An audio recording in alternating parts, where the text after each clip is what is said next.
ኦሮምኛ የምታውቁ ሰዎች እቺን አንብቡልኝ። ኦሮምኛ የማታውቁ ደግሞ እኔ አንብቤ ልተርጉምላችሁ። ምን ይላል? ለኦሮሚያ ጠቅላይ ፍርድ ቤት የተጻፈና ለኦሮሚያ ፖሊስ ኮሚሽን የተጻፉ ሁለት ደብዳቤዎች ናቸው እነዚህ።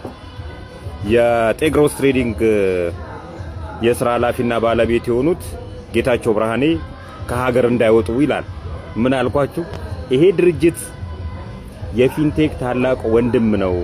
25% ክፈሉኝና 75% ደግሞ እየሰራችሁ ትከፍሉኛላችሁ ብሎ ከኦሮሚያ ወጣቶች ላይ ብር ሰብስቦ ይጠፋት እንትን ነው።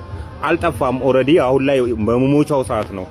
2018ን አያልፋትም ይሄ ድርጅት ብያችሁ ነበረ። ይሄው ምላሴ ጥቁር ነው መሰለኝ።